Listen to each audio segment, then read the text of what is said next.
My guest this week is Mary Walter. Mary and I have known each other for a very long time, since the early 1990s. And she's a great personality, and that'll come over loud and clear in the podcast. And the reason she's a great personality is because she is a personality. She's a talk radio host predominantly, and works in radio and TV. And she'll talk a lot more about the detail of that. She's US-based, lives in New Jersey, and has consequently worked most of the time in the sort of eastern half, I suppose, of the US, and mainly Washington D.C. and back to New Jersey, that kind of area. But with a much wider listenership, of course, across the US and internationally. And she has some amazing perspectives, not only on her own journey, and that's full of ups and downs, again, as you'll hear when she describes it, but also, of course, very much on what is going on in the US at the moment, with a fascinating political scene and some really challenging times for them as a country. And she talks about that very openly in what she says in the podcast. So I think, given the importance of the US relationship to the UK, where I'm based, it was a really important conversation to start diving in a bit more into this, alongside some of the other US podcasts that I've done recently.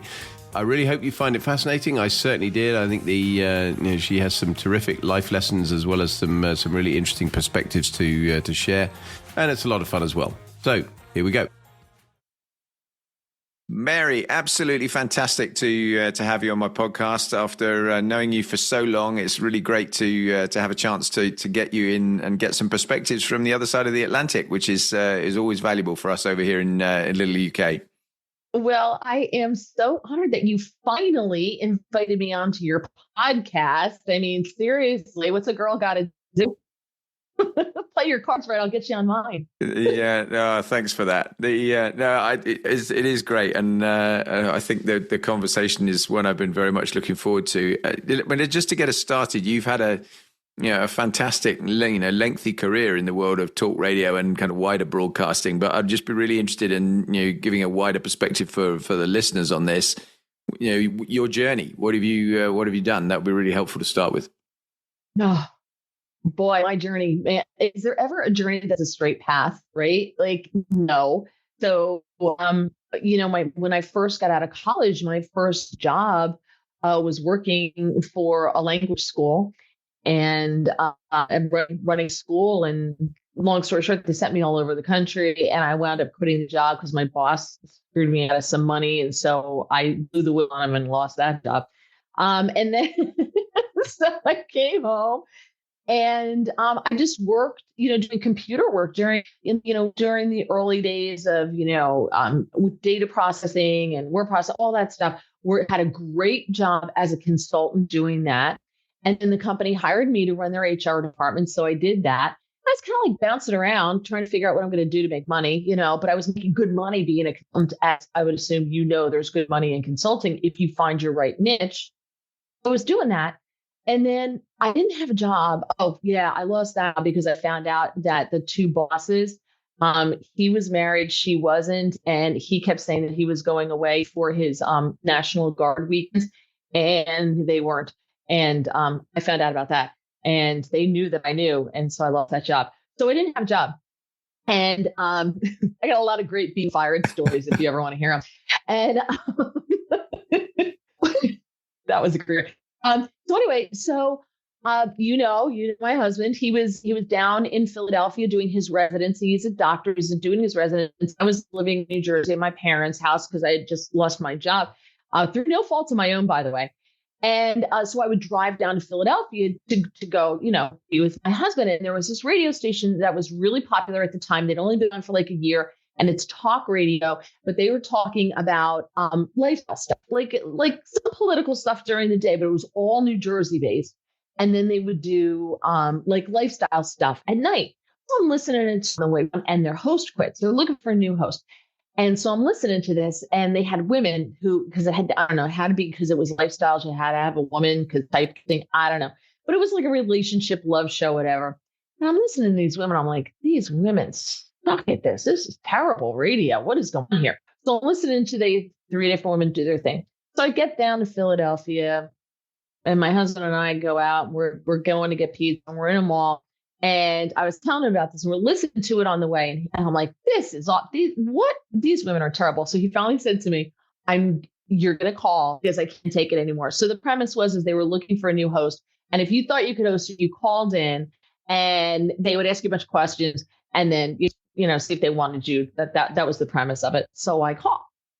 And you had to come up with a question of what you would talk about on the show. And the women who were auditioning in the studio would like answer your question, whatever. So I did that on a Friday. So Monday, I'm in Philadelphia. My mother calls me and she says, hey, your crazy friends are at it again. I'm like, what are you talking about? She goes, I just got a call here about some radio show. I'm like, oh. I'm like, no, I think that's real. So what are you doing? Just give me the phone number. So I call. And they're like, yeah, we really like your voice. And I was like, oh, thank you. And they said, so if you want to come in and audition? I'm like, why not? Because I didn't have a job. So I'm like, why not? So I went in and you go in and I did 2 hours by myself and I have topics and you take calls from the listeners. And I didn't tell anybody I was doing it. So you take calls from the listeners. And so I did it for 2 hours and I'm like, oh, that was fun. And I got a call the next day, like, we really like it. You want to do it again? I'm like, okay. So back 2 nights later, I did it again for 2 hours and they called me halfway through. They're like, do you want to do the whole show? I was like, okay. So I did the whole show. And then they called me and asked me to come in. I came in and they offered me the job. I was like, oh, all right, I don't have anything else to do. So I took the job. And that's how I started working in radio. And since then, I've been fired 1, 2, 3 jobs, 3 radio jobs, which by radio standards is really not. So pretty good. Yeah, wow. That's how I started. That's a great story. Were they actually paying you for the 2-hour sessions, or was that just you're just donating your talent for free? No. That was just like, well, if you want the job, radio stations are so cheap. Are you kidding? Oh my God, I have no money. Radio's not now. I mean, this was years ago. I mean, this was in the 90s when radio still had money, like the last of the glory days of radio. They had, but it was still a huge pay cut from where I was working when I was consulting. It was a ridiculous pay cut. And I had to get another job during the day. So I was working a day job and I was working the job at night, which I did for 5 years, got fired to another radio station. Worked there for 4.5 years. And then the guy I was working for, the radio station, my first radio station that hired me, radio station number 1, got sold. And they hired the guy who was running radio station number 2 that I was working at. So he hired me back at radio station number 1, was 5 years prior. And I did another 5 years and then he fired me. So. Wow. Yeah. I guess that's the nature of the beast. But you've done some TV as well, right? You're not just radio. Right. So after I left the second time of the first radio station, second time, it's a really, really big New Jersey radio station, 50,000 watts. It's heard in New York, you can hear it in Philadelphia. So it's a huge station and a very popular station. So when I got fired the second time, it made the news.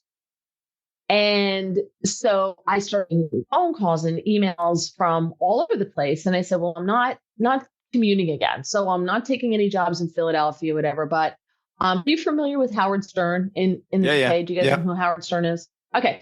So Howard Stern's people called me and Fox News. And so I went and I talked to Howard's people and I was like, oh, okay. It was a little bit of a rough operation. If you kind of know what I mean. It's like walking a frat house. I was like, oh, a little old for this, kids.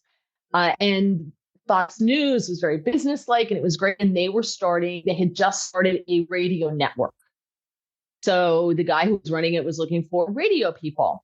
So we had a great conversation and I thought, I had a decision to make here. I could either have and they wanted me to do news radio, like politics and that type of stuff, Fox Newsy type of stuff, or Howard Stern doing the same relationship type thing. So I said, Howard Stern paying me or Roger Ailes and Fox News paying me? Which one's more reliable? So went with Fox News. And I also figured it would open more doors for me, which it did. And so I was there for 2 years. I did only fill-in work. I'm still only doing fill-in work there to this day at Fox News Radio. But it opened the doors because I was in the building all the time. This was before you could work from home.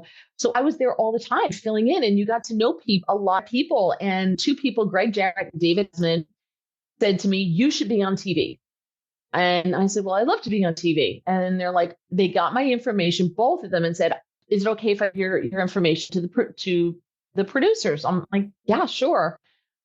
And then all of a sudden, I started going downstairs to do TV, and I started commentary on TV. And then, once you do one show, the producers, like switch, they all share names and contacts and things like that. So I went on a lot Fox News TV. So I was on pretty regularly, at least once, if not twice a week, for about 6 years, something like that, 6.5 years. So yeah. And then being on Fox News TV opens up a ton of doors for me in radio across the country. So that snowballed, and had a home studio built that Fox actually helped me build. And that snowballed into the radio job in Washington, D.C. that I just had full time. And I left there they fired me in 2021, when they were coming out of the pandemic, maybe 21.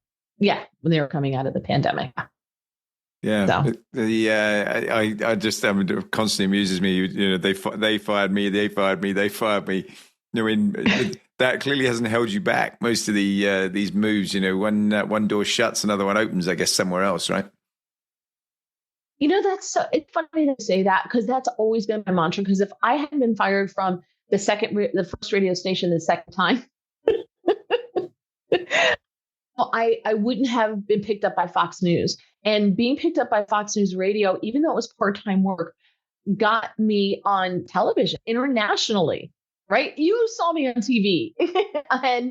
and so that got me on TV internationally. I did radio, and I was on a radio station in New Zealand, so it opened up a lot of doors. And eventually, I did a lot of part-time fill-in work for years and years. But then that opened up the radio show in Washington, D.C., which they had tried to hire me earlier, and I wasn't up for it. So they came a second time, and it just was the right time and the right amount of money to make me commute to Washington, D.C. for 3 years, and then do the show from home remotely for over a year because of COVID. But, and that opened up. I do Sirius Radio, which is it's not SERIUS, it's SIRIUS, which is a paid radio network that's US and Canada. And I just showed this morning there for them. So I work for them too. And now I work for a different and up and coming news network called Newsmax. So I'm on there, not as much as I was on Fox, but I'm on there. But I get to work from home, which is great. You can't beat it with a stick when you get to work from home. It's kind of nice, and I'm really super spoiled by it. So you're right. I'm just waiting for the door to open now for the next move. That's what I'm waiting for. Yeah, nice. So from what you said, Mary, I mean, you had a kind of unusual start into this. You hadn't planned to go into this kind of world at all. I'm just interested about what kind of motivated you right back at the beginning, and your preparation for your career generally, and how you ended up with that transition. Yeah, that's a question for the ages, isn't it? So when I went into college, I really was directionless when I went to college. But my dad was first generation immigrant, so you will go to college. When it came to my parents, you are going to college. All three of us were going to college. My father just through and got his master's when I was a kid.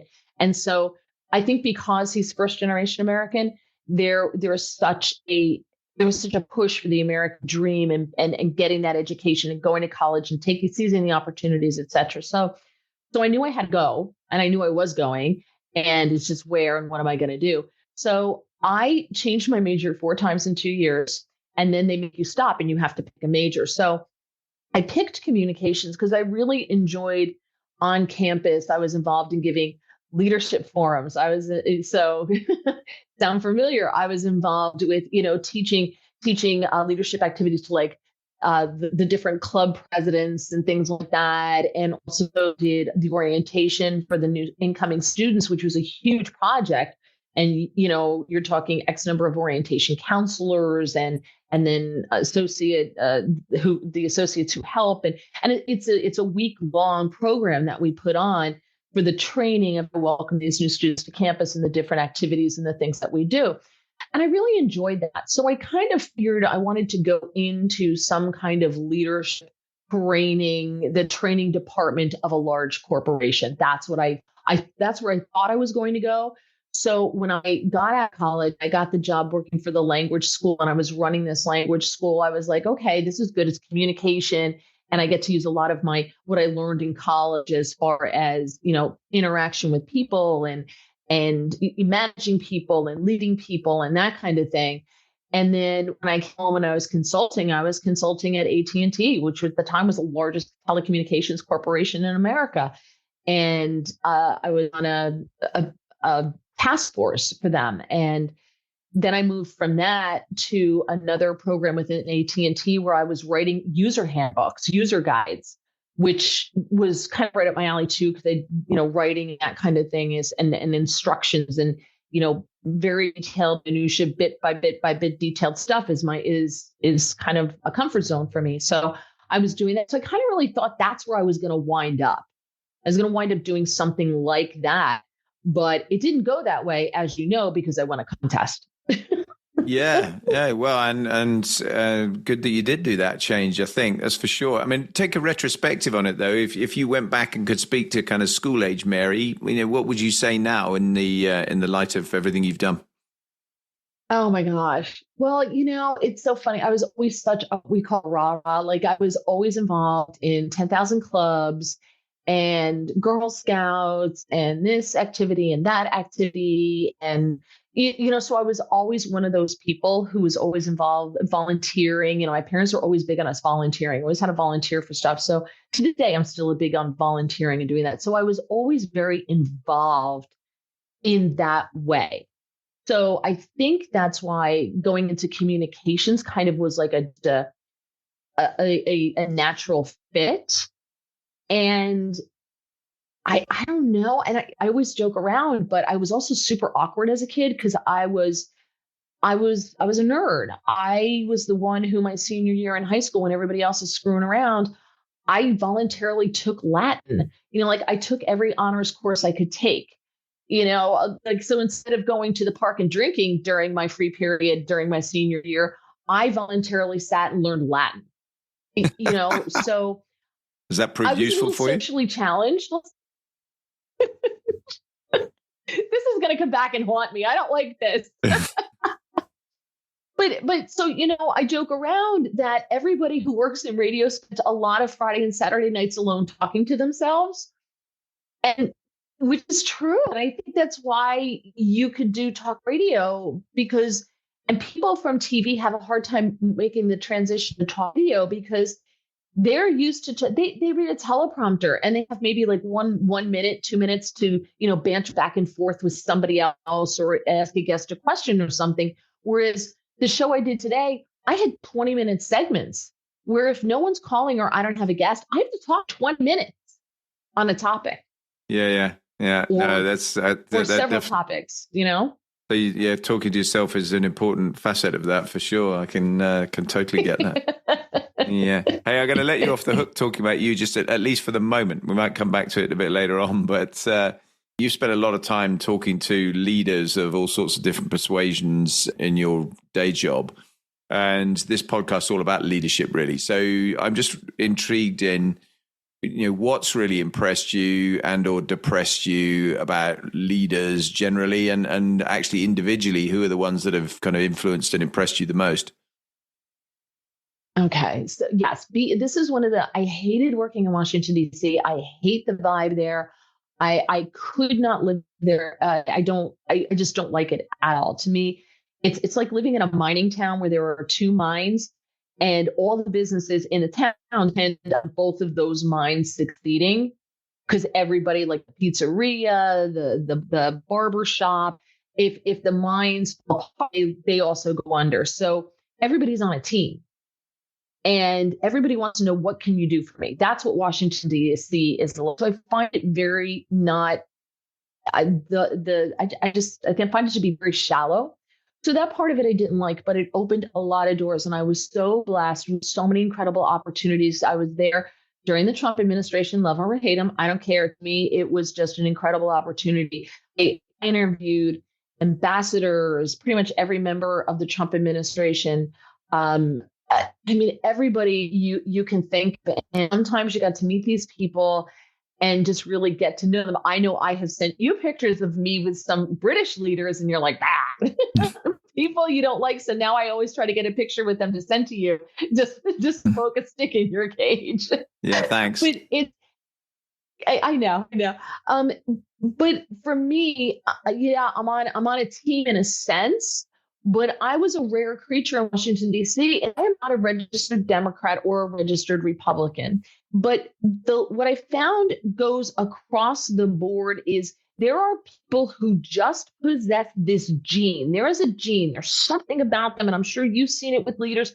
There are certain, they are in business or they're in politics or, your high school football team. But when they walk in a room, they have a presence about them that that they're in the room, right? Yeah. There's something about them, right? And there's a lot of people in Washington, D.C. who have that. I'm sure there's a lot of people in Hollywood who have that. It's that it factor. And if you don't have it, you're not the leader. Like, I think every president of the United States probably had that factor. And that's one thing that I noticed in Washington is that the air really changes sometimes when these people walk in a room. Others, not so much. And I think there's a gift to leadership. That's what I think. Yeah, I think you're right. I think that particularly the significant leaders do have that kind of presence and aura about them. I mean, I always think, take it away from America, you look at somebody like Nelson Mandela as a particularly special individual, clearly, in terms of his ability to unify and actually his ability to forgive some of the things that had actually happened to him as well. I think is quite remarkable, frankly. But I guess it takes us into the next chapter of what I wanted to talk to you about as well, because I'm keen to avoid being too party political around this particular point, but I recognize obviously that's gets hard quite quickly in terms of some of the discussions over your side of the Atlantic. But I mean, I've been to the US and traveling either for business or pleasure and lived over there for a chunk of time while I was in the military a lot over the past almost 50 years now. And I've never, ever seen the US so divided. And I just think it's sad to see, but I'm curious to get your kind of perspective on how do we get to this point, and what's your kind of prognosis for how we get out of it and healing some of those fractures that obviously are ever present in the dialogue at the minute. Yeah, I think it's a deep problem. I personally, and I think a lot of people, and I'm not trying not to be super political. I'm not a registered Democrat or Republican. I can criticize both sides and I can see good points on both sides. Like, to me, if a bill's good, a bill's good. If a bill's bad, a bill's bad. I think there was a shift under Barack Obama as president. Everybody loved him. I mean, he won with, tens of millions of white Americans voting for him, right? But yet we entered a phase of suddenly there was a lot more racism in the country. This is racist, that racist, and things changed the what's called Title IX, which is where girls sports, it's just for women. They created equal opportunity for women in sports. This was back in the 70s. And he changed it to include anybody. So if you're a boy and you suddenly are, not a very good swimmer, well, you can just swim on the girls' team now. And if your school didn't allow men in girls' bathrooms and boys' bathrooms, or their locker rooms, that you would lose federal funding, like you were forced to do it or you lost federal funding. So there were a lot of things that I think the changes were too fast. And they were very authoritative. Like, they were very, you will do this or we're going to strangle you. And I think that was the start of a move to a more centralized authoritarian government. So you have him. And I think that's where a lot of also the racial divide, the dividing of the races. And it was the first time I heard the term, and this may be too in the weeds, and I apologize to your listeners if it is, but look it up. It's interesting. I think it's called Cloward Piven, CLOWARD, Piven, PIVEN, the Cloward Piven strategy. Started in the 60s, two professors at Columbia. And they said, in order to flip America to a socialist country, you have to crash the social services system. And once you crash the social services system and you make the burden so heavy on the government then comes in and saves you from the mess that they've created with an authoritarian system and a socialist system. And you see a lot of that, and a lot of people talk about that now. So as far as the divide goes, you then get the opposite of that. You get Trump in, and a lot of it, Trump tapped into what he called during his first campaign, the forgotten man. And a lot of Americans felt that they weren't heard. A lot of Americans who didn't want their daughter showering with a boy next to them in the girls' locker room in high school were shut down. And they felt that no one was listening to them. And so here comes Trump, an outsider who taps into that. Right. And so a lot of people said, wait a minute, here's a guy who cares about me, but he was anti-establishment, and the establishment didn't like that because he's not one of them. And so I think that opened up, and now we know all of the spying and what they did to Trump and the hamstringing of Trump and the Russia hoax and all this stuff that they did. The people who supported Trump feel cheated.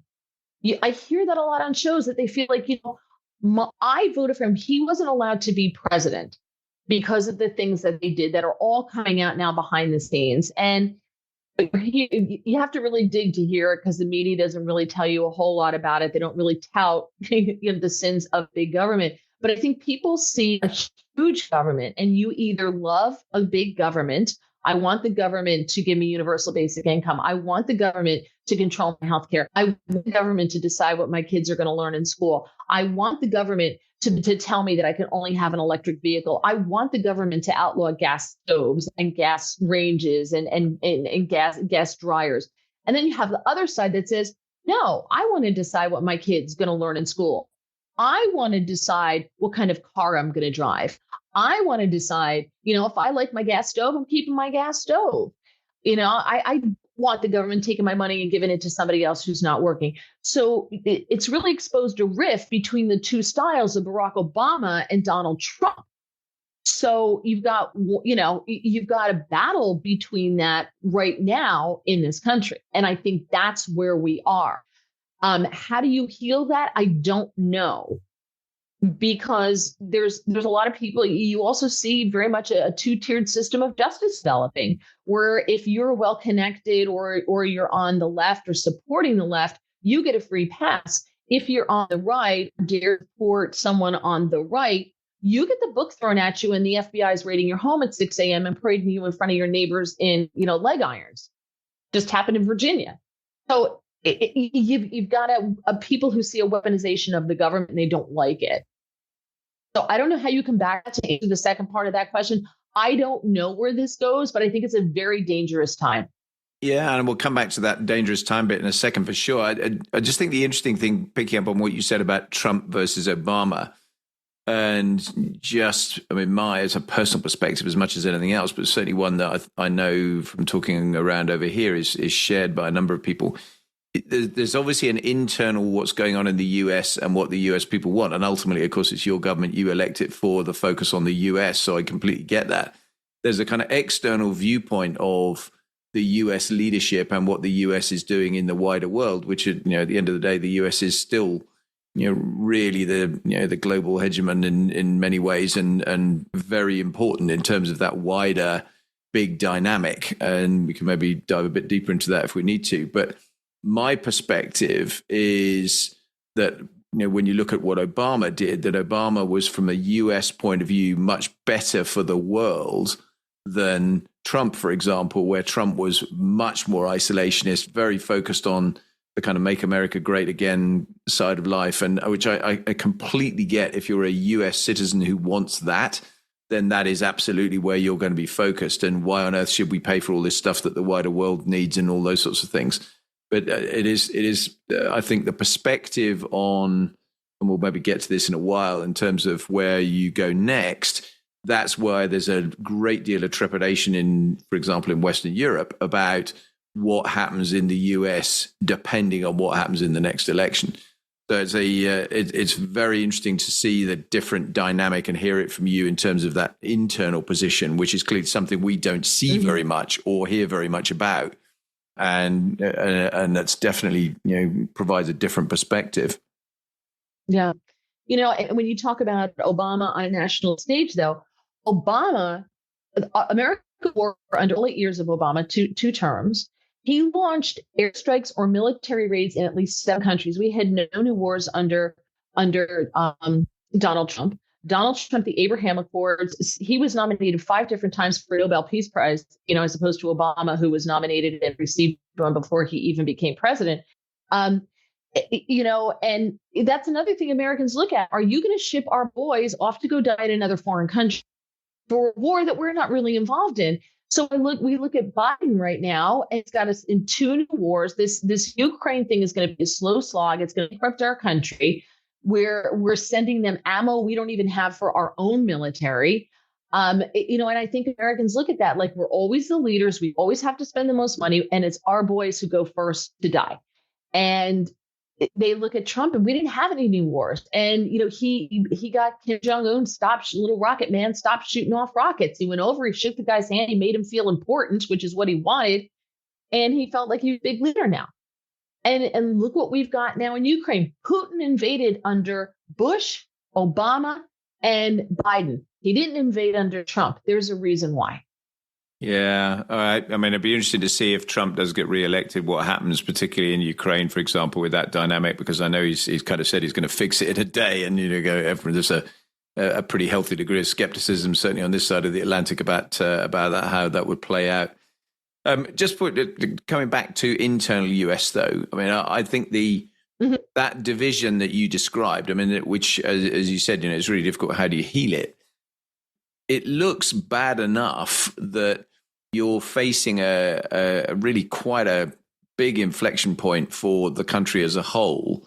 I mean, there's a movie I was, half amused and half amazed to see. There's a movie coming out called Civil War, and I think it's out next week or something, which is actually talking about exactly that. And obviously it's using the US as the kind of vehicle for it. Although I note that the director was busy saying that, yeah, it's not just about the US, it potentially is applicable everywhere.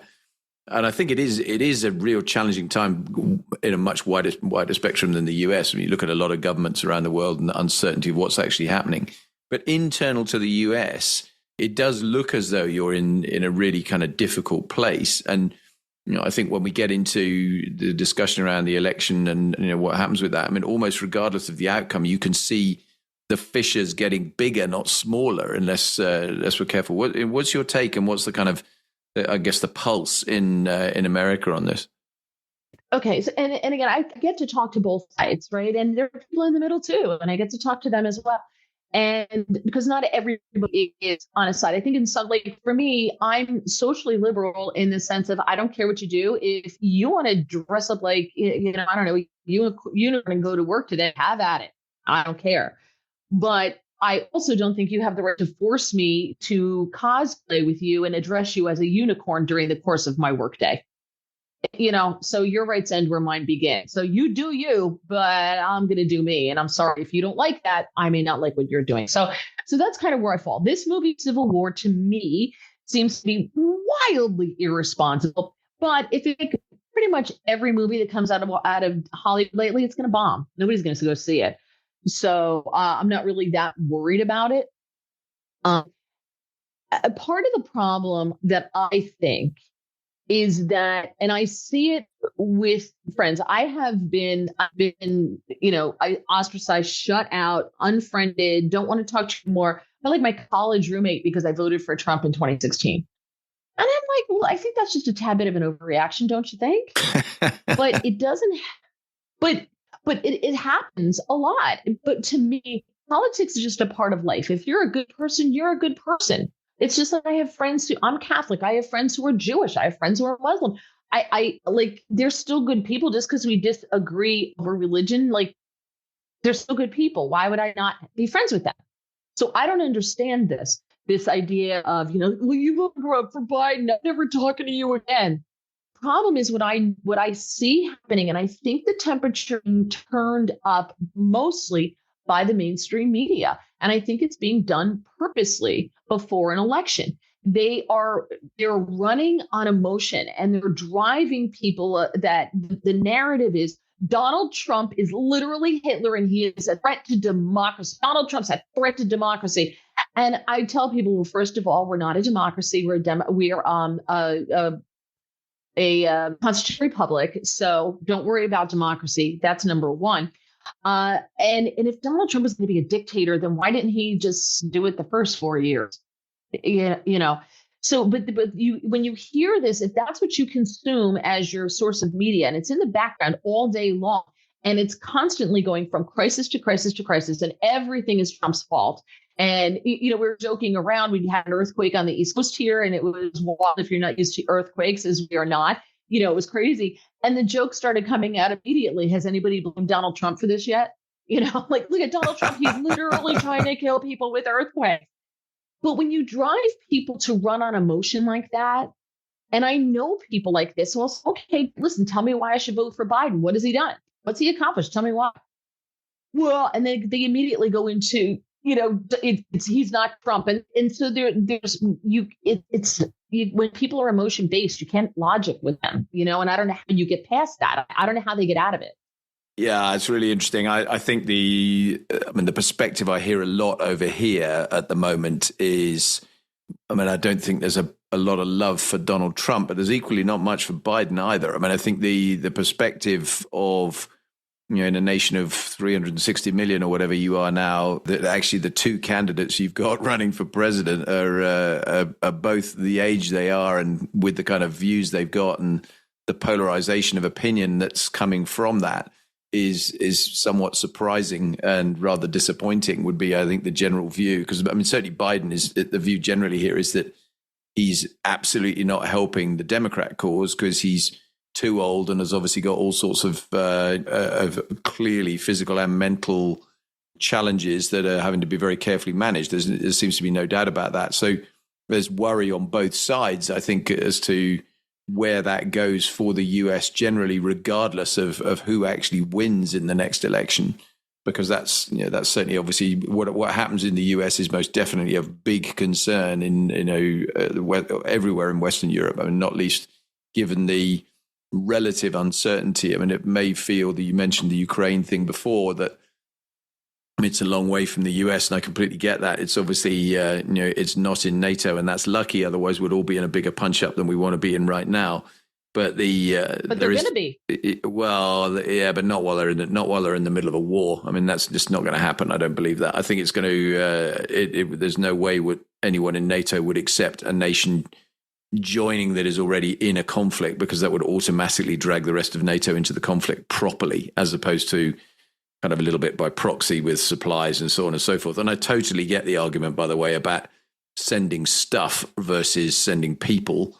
And I think that's where the UK is too on this. It's much better to turn around and supply things rather than put blood into the argument as well. But there is definitely a concern here that Putin, if Ukraine ends in the wrong way, i.e. Russia victorious in some way, then that potentially emboldens Putin, who's just clearly been elected, in inverted commas, for another term. That leads to obvious other challenges that he may just turn around and feel he can saber rattle a bit more, and potentially turn around and move yet further west. I'll be honest. I think my personal perspective on this has been for a long time that when the Cold War ended, we in the West were very naive about allowing the expansion of NATO eastwards and expanding the European Union eastwards without really thinking hard enough about what that really meant to the Russians in particular.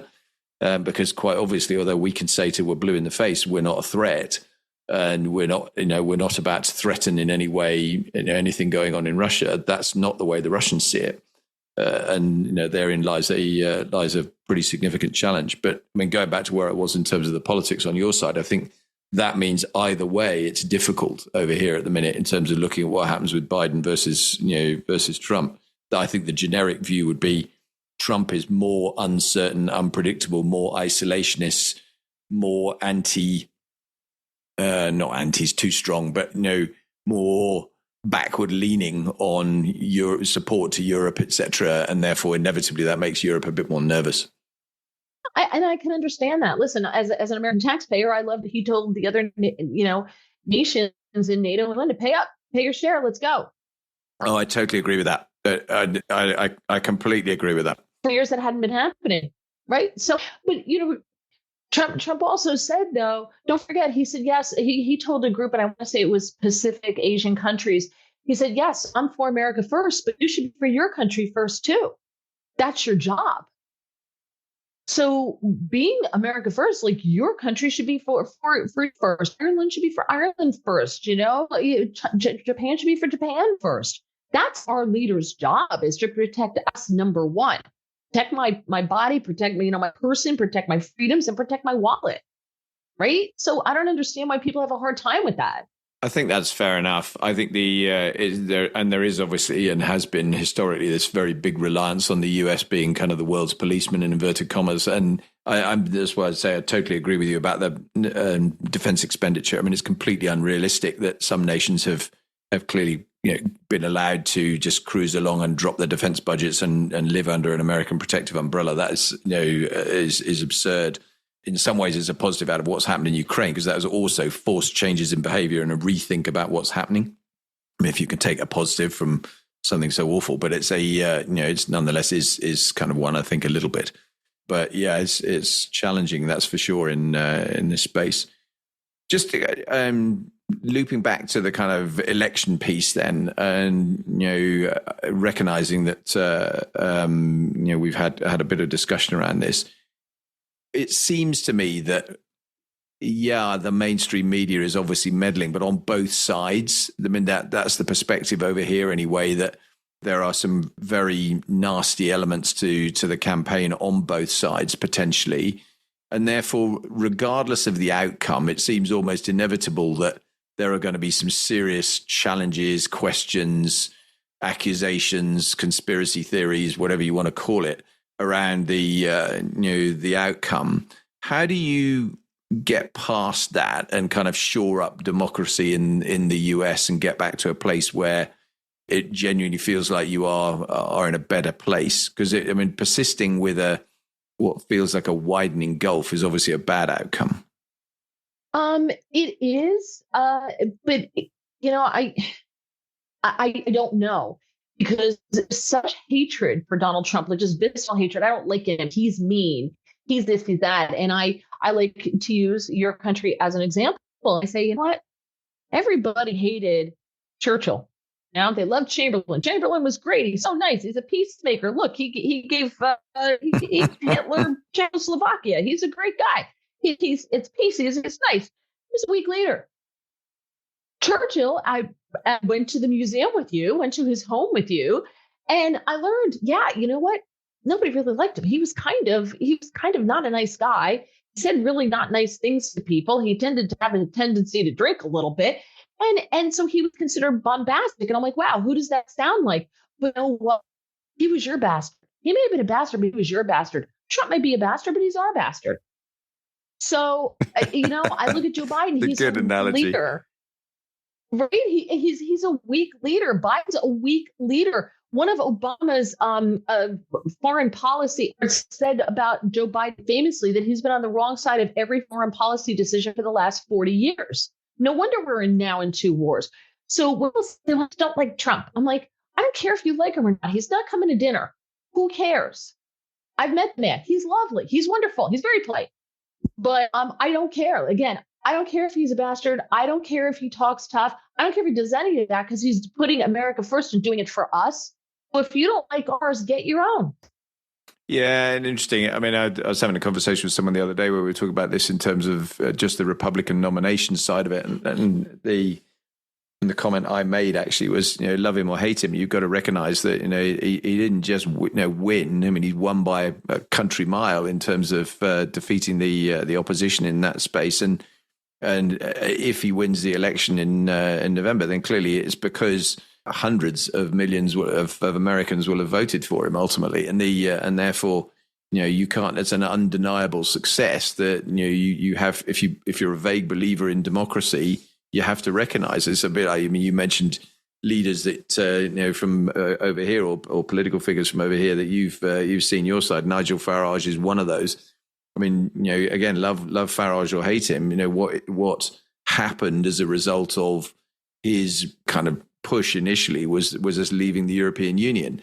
I was vehemently against that in terms of us actually doing it, but it happened, and it was a democratic vote. I think they could have handled the vote differently, and it could have required a different level of majority and all those sorts of things, but it didn't, and we've left, and that's that. And now we've got to suck it up and get on with it. And I think there is a certain reality to that, and that's obviously going to be true for whatever happens on your side too. I think there's no doubt about it.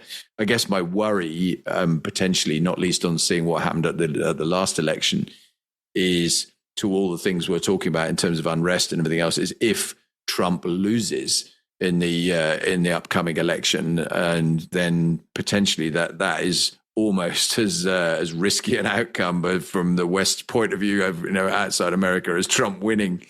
Because I think there's some really big challenges potentially. Because if he winds up his base, they will clearly have a pretty strong reaction. That's the perception, and again, you'll have a view on that. Right, perception isn't also necessarily reality. Remember, when Trump was inaugurated, 6 police officers were injured in the riots that were taking place. They trashed businesses, lit cars on fire.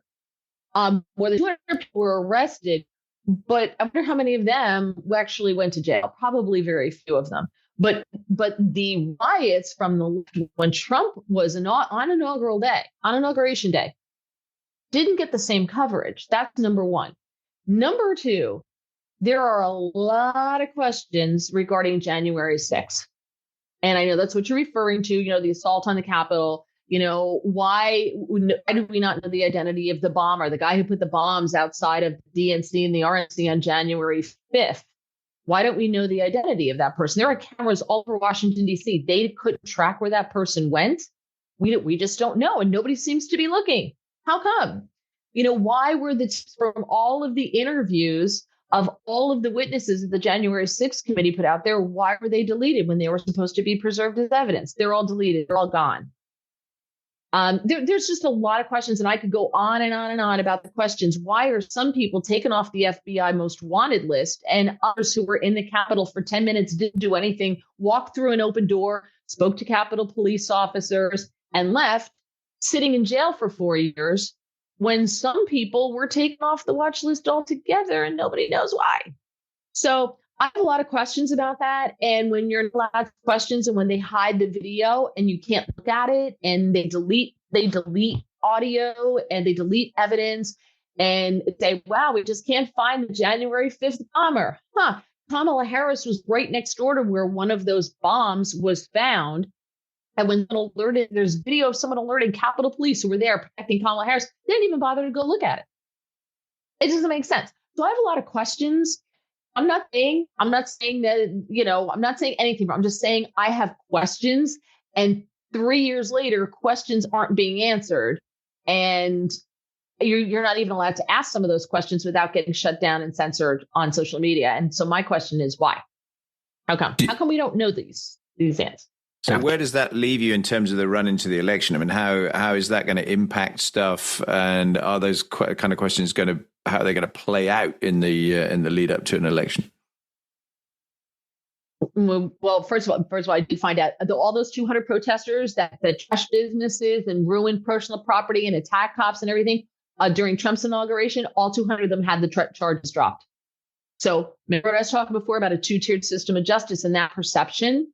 When you have that in this country, whereas if you were a great grandmother who was in the Capitol, she went there to pray for 10 minutes and talked to a Capitol police officer, said thank you, and walked out, was raided by the cops, and she was just indicted and convicted on 4 charges and is going to go to jail. But yet these people who attack police officers, all of this rioting during Trump's inauguration, all their charges were dropped. When you have that 2-tiered system of justice, you're not going to get healing in the divide and the schism in the country, because people see it. So that was the first question. So that's the first thing I just wanted to say there. And I didn't understand the question you just asked. I was going to ask you to clarify. No, just in terms of all these questions that you're framing, and which are completely logical, legitimate questions to ask in the run up to. Do you think they're going to be answered in the run up to the election? Do you think it's going to be something that then plays out after the election, or do you think there's just going to be a masquerade around the whole thing as it goes on? I'm just curious to see how, if you're kind of looking through the eyes of the Republican campaign or through the Democratic campaign, how you play that. What do you want to achieve in terms of, other than obviously getting your man elected, which is clearly job one?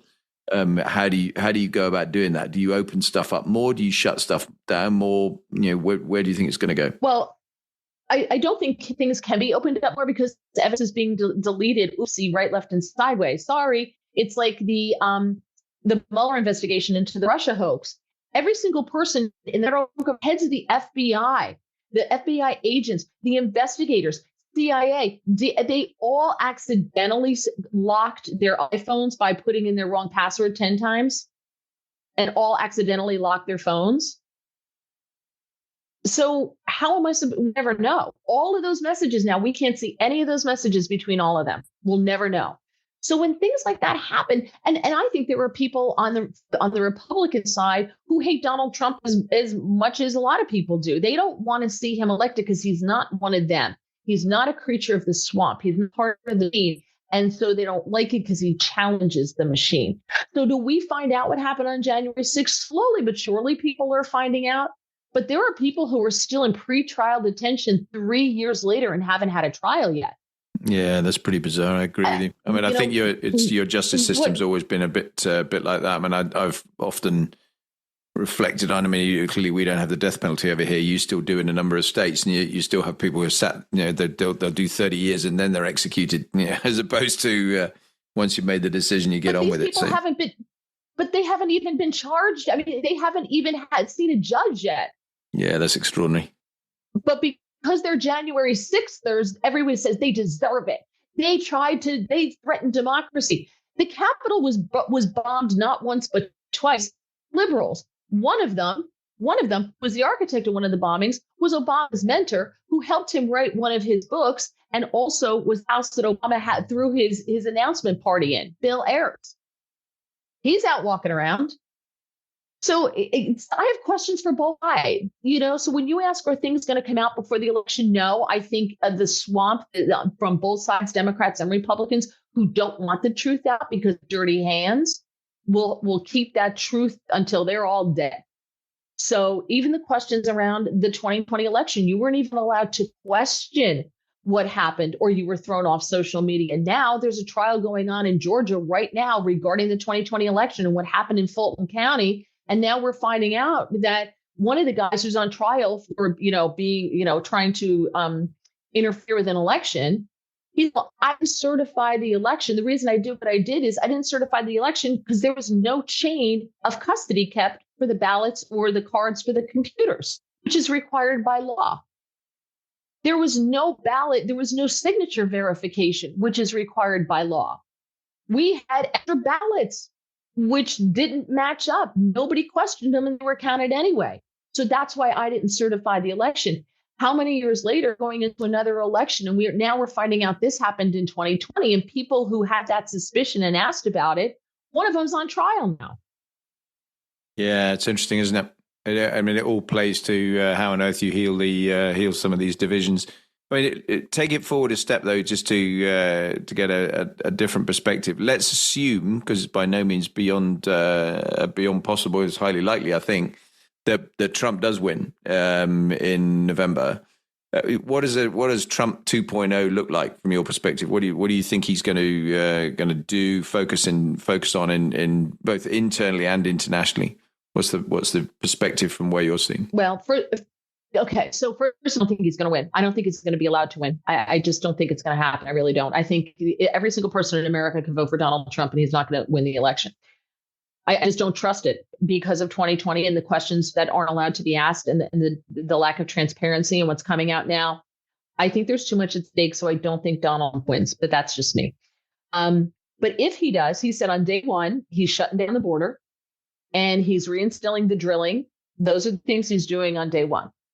And I think he's going to go back and try to do a lot of what he was trying to do the first time around before they just did everything they possibly could to stop him.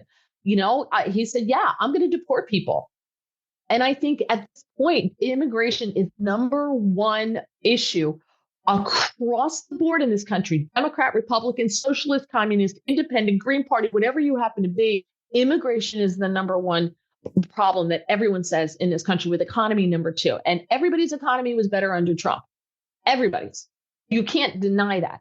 And it's also number one with Blacks and Latinos as well. And those two groups are central to the Democrats.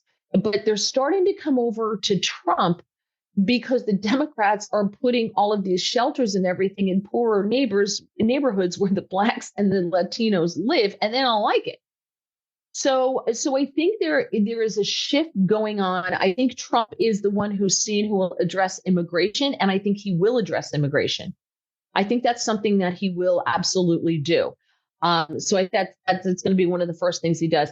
Internationally, I think Trump goes back to making deals. I think that's what he did really well. People said, he's talking to dictators. Biden talked to Xi for the first time in almost 2 years. How do you go almost 2 years without talking to a major foreign leader like that? So I think Trump's much more hands-on. Like I said before, Trump went to North Korea and talked to Kim Jong-un. Kim Jong-un wanted to be seen as a legit big leader with the big boys.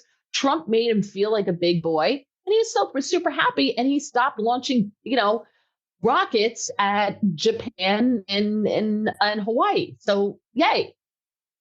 So I think the diplomacy starts again. As far as the economy, drill, baby, drill, he's going to get America back to the energy independence we had when he left office. I think that'll happen. But I think internationally, like I said, the biggest thing is the diplomacy. He's going to go back to making deals. He's going to go back to telling countries, if you don't pay your fair share, we're going to stop giving you benefits. Why do we pay you if you don't pay your fair here? He told the Southern Triangle countries, Guatemala, Venezuela, Nicaragua, Costa Rica, all those countries, were all their people here. He said, if you're sending all your people here, why do we pay you X number of millions of dollars every year? I'm not going to pay you. If your people are coming here and I'm paying for the here, I'm not giving you the money. And suddenly that flow stopped. It was really wild. Guatemala actually put their national guard on their border to stop people from leaving because they want the money. He didn't have to do anything. He got them to do it.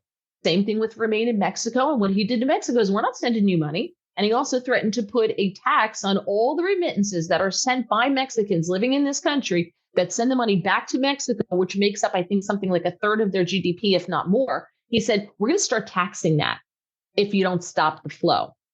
Guess what happened? They stopped the flow. So I think that's what Donald Trump is really good at. So that's what I think will happen on an international scale. Yeah, fascinating. Really, really interesting. One more question on this, and then we'll switch back to something different. But I mean, when he in his first term, he seemed to be going through cabinet ministers or cabinet appointees like there was no tomorrow, and he's clearly had a lot of people who were significant figures in the kind of US structure, and you could argue maybe that were in the swamp, to use your term, who having worked for him have been far from complimentary about working for him, and clearly won't do so if there's a second term. And I'm just wondering how that leaves the sort of potential for having a good set of experienced hands who sit there supporting him, because clearly one of the things any senior leader needs in any environment really is good people around them. And what do you think is the prospect for that? And I note what you said earlier about you don't think he's going to win. I mean, I would very much hope that isn't the case. I mean, if he democratically wins, he wins, but let's assume for the moment he does win. He did say a while ago, I think when he said one of his biggest regrets as president was believing that people who work in government would actually do their jobs. And they weren't working for a party, that they were, doing what they were supposed to do. And he said that was his biggest regret. And one of the reasons, if you look at what happened with the Russia hoax, the first thing that FBI and CIA did was take out Michael Flynn. And they took Michael Flynn out because, they lied to him and all the horrible things that they did to Michael Flynn. And now I think he has like a $50 million lawsuit, and I hope he wins. They took him out because he knew the swamp and he knew who Trump could trust and who he couldn't trust. So they had to get rid of him because they knew that Trump knows none of that. He didn't know. Trump was naive, and he admitted it himself. He said, boy, I came into it's like he thought it would be like walking into a business and people will do their jobs because they're supposed to do their jobs, so they're going to get fired. And that was another thing he did is he said, we're going to make it easier to fire federal employees for not doing their jobs, because right now it's virtually impossible. They didn't like that. And of course, Biden reversed it. So I think that's a valuable lesson that he's learned. And I think his circle will be small. And I think that also it's become more obvious, especially in the Republican Party. You see a lot of Republicans leaving. There's been quite a few Republicans now who are leaving or have voted with Democrats, then are leaving. And so you can kind of see who's reading the tea leaves. They see Trump coming in, so they're trying to screw over the Republicans as much as they can on their way out the door. So unfortunately, Mitch McConnell's not leaving until 2027. He said he's going to do his full term, which he's old, and I don't know if he's going to make it that long. But so I think you're starting to know more of who's in and who's out. But I do fear that. I fear that a lot. I think that the swamp is so deep, and the sharp knives, the long knives are out for Trump on every level, all the way down to like a clerk somewhere, who will do everything they possibly can, because the odds are pretty good they're going to be punished for it. They're going to get away with it. And if they hobble him even on something small, it doesn't matter. It's like they got a scalp. Wow. Well, the one thing I'm sure it's not going to be dull, is it? Over the next few months. But I get anxiety. I get anxiety from it sometimes. I don't know about you, but I have to just step away from it because it's a job. So, but I have to just step away from it every now and then. And I just said, we were just out skiing in Montana. We were out in Idaho skiing. And I just said, I can't just turn it off. Let's watch The Chosen. Let's watch something uplifting. I can't with the news. Oh yeah. Because it's only going to get worse. That's a thing here too. I mean, I work with a few people doing some of the leadership training I do, who 2 or 3 of them actually have said to me recently they just don't watch the news anymore. They've completely, and not just because of US or UK or anything else news. Just the news generally is just so depressing. They've lost all interest in watching it. And I have a degree. I mean, that's certainly not my style. I mean, I'm avid news consumer, but I think I have a degree of sympathy for why they would do that, because it is, there ain't much good on it. That's for sure, by and large, and it's a challenging time, and I think really tough time if you're young. I think youngsters who are in their sort of 20s, setting out on wherever they're going in terms of a career. They're looking at the world and going, geez, I mean, this is going to be pretty challenging if things don't start turning around and looking better in all sorts of directions, because there's obviously some quite interesting stuff happening, whether it's climate, economy, global stability, geopolitics, whatever you name. It's a really challenging dynamic. Yeah, as far as the young people, I do feel sorry for them to a certain degree, but they've been they're just brought up somewhat in such a different time. But every generation has its thing. What about people who were brought up during, World War I or World War II or the Great Depression? I think every generation has its thing. Oh, yeah. In fact, someone was talking to me about that the other day, and I thought it was a great example of lots of it was a comment essentially being made was by a youngster who was turning around and going, look at this, it's all terrible, my life's really, really difficult, I don't have this, I don't have that, I can't do the this, that, or the other. And it was the sort of grandfather who was leaning there and going, yeah, well, when I grew up, my father had just come through the war, this was when the situation was like. And life varies a lot depending on the specs you're wearing, for sure. And I think it's easy to forget that actually overall, generally things move in a positive direction, for sure. I told you I wasn't going to let you off the hook completely, though, on the personal stuff. So, I like to talk about highs and lows with my guests on this podcast, and get a perspective of the kind of roller coaster ride that's pretty much anybody's journey along the way. So when you look back across your career and what you've done, is there anything you wish you'd done differently? And if so, why? Oh, so this is such a loaded question for me because honestly, and boy, we could all say if I had known, right? If I had known, that if I had known, I would never have gone into radio. Like, and I say that, but then I look at the opportunities that I've been given because of it. So it's super hard, but from a financial standpoint and a overall career standpoint, I don't think I would have gone into radio. I think I went in very naively and like, I won a contest. Woohoo, this is all fun and games. I had no idea how misogynistic the industry was. I didn't realize that it really is based on who you know, not what you know. It's if the man's up for the job and I'm up for the job, dude's getting it. He's going to get paid more, unless they need a token woman, and then I'll get it, and then it'll be a crummy shift, you know. So like the realities of that part of the industry. And I think the same thing is the same in any entertainment industry. I think you'll hear a lot of the same thing echoed. So that would be my thing that I would do differently is I think I would have just gone down a different path career wise for as my thing that I would change.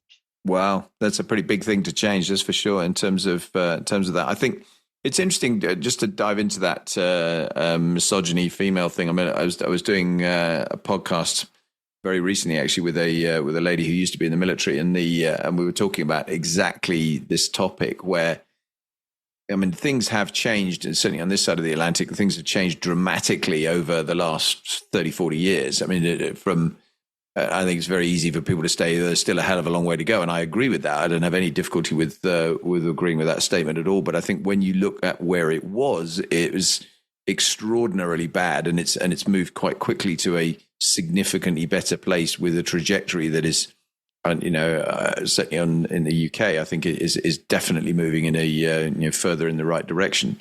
Possibly not fast enough or far enough for some, but just unpack some of that a little bit more for what you've seen, because I think it's not only relevant probably to the entertainment industry. I think it's relevant to more broadly across lots of different sectors.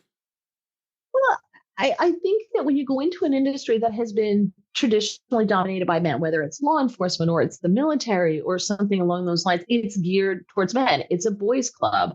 And men are much better than women at looking out for each other. I have to give men kudos on that, because every radio station I've worked at, there's been a boys' club, and they promote each other and they have each other's back. And if one lies, they'll all lie to protect each other. So there's that to it. I could never have been in the military for a lot of other reasons. Besides, first of all the uniforms are made for men. There's no tailoring for women, so I wouldn't have been them. So I'm not wearing that. There's no reason why I can't make like shirts and pants for women. But I also have a hard time of doing something just because. And I think there's a lot of that in the military. Like, I need to know why. So there's that. I find when it comes to leadership, to bring it back to what we started talking about, I find leadership at least in my industry, in radio, to be, of course, because it's all men. And if there's a woman who's a leader, who's in a position of power, she's got to be like hyper. I don't want to say bitchy because that's a terrible thing, but she's trying to be like the men, to prove herself. And I get it. I get that they have to prove that they're just as tough and just as capable because they're the one woman in the entire industry, like in a third of the country that's doing this job. It's a tough position for them to be in. But I find that they're harder on women. Because I guess they don't want to be seen as being easier on women. So I feel for them. So I don't know that more women in leadership is necessarily the answer, but I do think men and women lead differently. And I think women are planners more than men. No offense to dudes, no offense to guys. I just think women are more planners than men. Quick story. The last radio station I got fired from is in Washington, D.C. So radio has no money. You have no money. It's a dying industry. It's on life support and it's killing itself. It's their own damn fault. And so, of course, big corporate radio, because everything's owned by corporate, which is 99% of the problem, because there's 10,000 layers above you. And most of those people have never even been in a radio station, let alone know what the heck they're talking about. So they bought this news company, this news provider, and they moved him into Mar-a-Lago for their Washington, D.C. office. They spent millions of dollars. They rented the space millions redoing the whole thing. They had these beautiful studios and booths with leather chairs. And I'm in a studio where like the lights hanging out of the ceiling, right? And they had these leather chairs, all this stuff, gorgeous, beautiful TV screens, state of the art, everything's beautiful. They sold it a year later. They sold the entire company a year later, the news part that they just bought a year later. They put millions and millions, tens of millions of dollars into redoing the studios. And for even a year, the leather still smelled good. So why'd they sell it? We're like, well, that was dumb. I'm sorry. Why'd they sell it? They needed money. Spent too much money on it. Yeah. Oh, God. Right? Yeah, right? yeah. Wait. So we're not done. We're not done. This is why I just think that women are better planners than men. So we go down the hall to our studio. Now they also sold off our M station. They sold off the signal. So we're moving into the FM studios. Our show, our station is moving into the FM studios, which they had just redone for the FM. But we're a different operation. We're talk radio. I need TV screens. We need to be able to see, who's on the phones. We need to be able to stuff. So they redo that studio for us. But my computer will crash 2 to 3 times during the show. So you know what their answer to me was? After they spent millions for doing that studio, well, maybe you should bring in a laptop. And like, you put up 6 TV screens, which I can't see because they're behind me, so they're useless. But you spent money on that, but I should bring a laptop in. The internet doesn't work. Yeah, that's barking. Or the computers haven't been updated. So then after they fired me, they redid the studios again. So there just doesn't seem to be a lot of planning in corporate America. I can't speak for anywhere else, but in corporate America, which is primarily run by men, I think if there were more women are better planners. That's where I was going. And that's why I had to tell that story, because women would never have done that. Nice. In my humble opinion. Yeah, we could debate probably. We could debate for a while on that. Okay, we're getting near the end here, but I've got some more on it. So highs and lows. What's your most significant achievement? I got to interview the president of the United States. That's pretty significant. In the Oval Office. And actually it wasn't an interview. To be honest, it wasn't an interview. We were called to the White House, which had happened when I was in Washington before. And you get, 24, not even 20, you get like a X number of hour window to send all your information so Secret Service can do a background check on you, which I'm like, we do this on a regular basis, but sure, here we go. And give it to them again. And you don't know if you're going to the White House. You don't know if you're going to the executive office building. You don't know where you're going. You don't know who you're meeting. You don't know who you're meeting with. You have no idea who's going to be there. And we go there. We're in the press briefing room where you always see Corinne Jean-Pierre reading from her binder, hanging out there. And I'm looking like, oh, you're here. Oh, you're here. And there were 8 of us, 7 men and 1 token woman, as usual. Me. They had to have a token woman, so I got invited.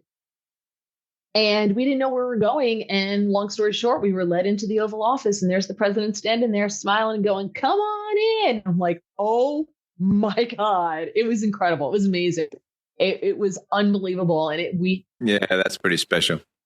Yeah, we had 90 minutes in the Oval Office with the president, which was wild. Really cool. So yeah, wow. Definitely my high. That's a top 10. Yeah, I can completely see that. That's a very significant achievements in that bank. What about for every high there's a low? So what's the low? Without going into a long story, I worked at a radio station where it was just a terrible. It was just a terribly run, horrible massage. They had a boys' club called the Circle of Trust. The boss was in it, and it was just a very bad, like I had to get a restraining order against a fellow coworker. It was just a horrible, horrible experience. And I never want to go back there and on a professional level. It was the worst experience ever. And it really, really, I guess kind of turned me on the industry as a whole, because of the experiences there that I had. So I kind of and then the last job where they fired me, and the hoops that they jumped through and the stories that were told to make it look as if they didn't fire the only woman who was on air, which is exactly what they did. Those 2 things were I think my lows.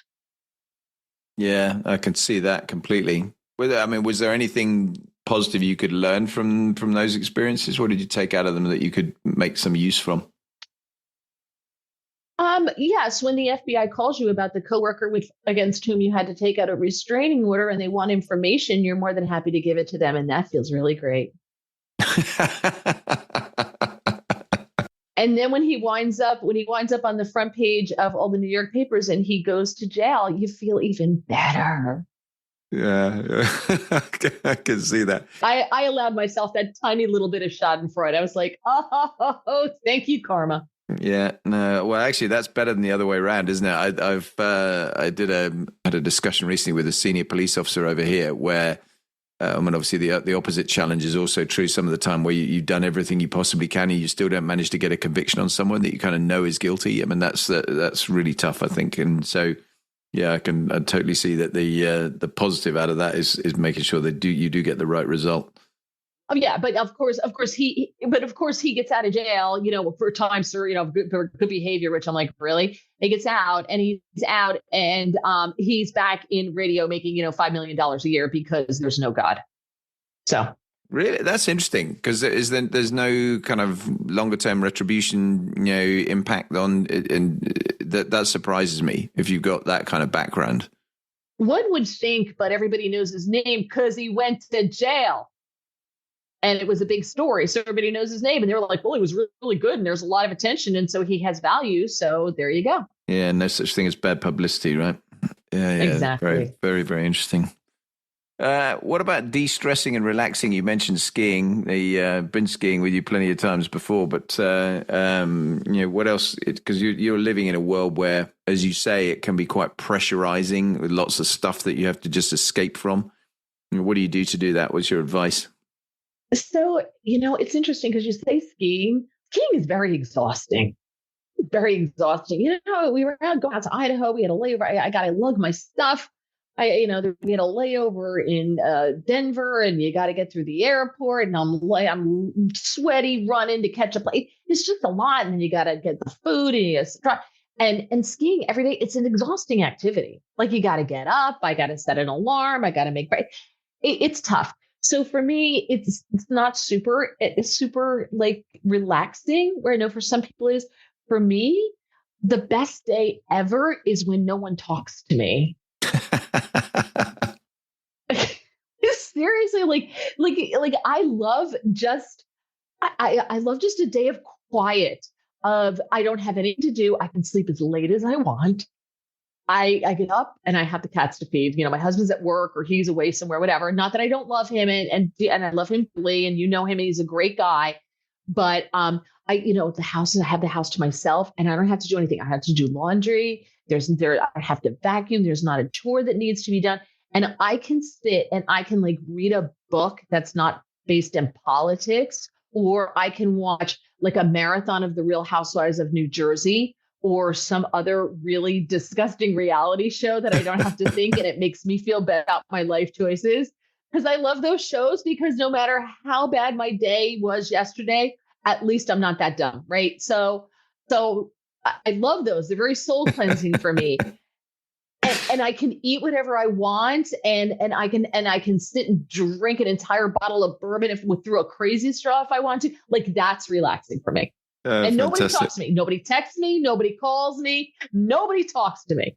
That's a great answer. That really is a very good answer. I always ask two questions at the very end of these sessions. I suspect the first one is one you may already say is the same as your significant achievement. But what was the most memorable event of your career? Yeah, absolutely. Sitting in the Oval Office in total awe with the president going, "Hey, have you ever been in here before?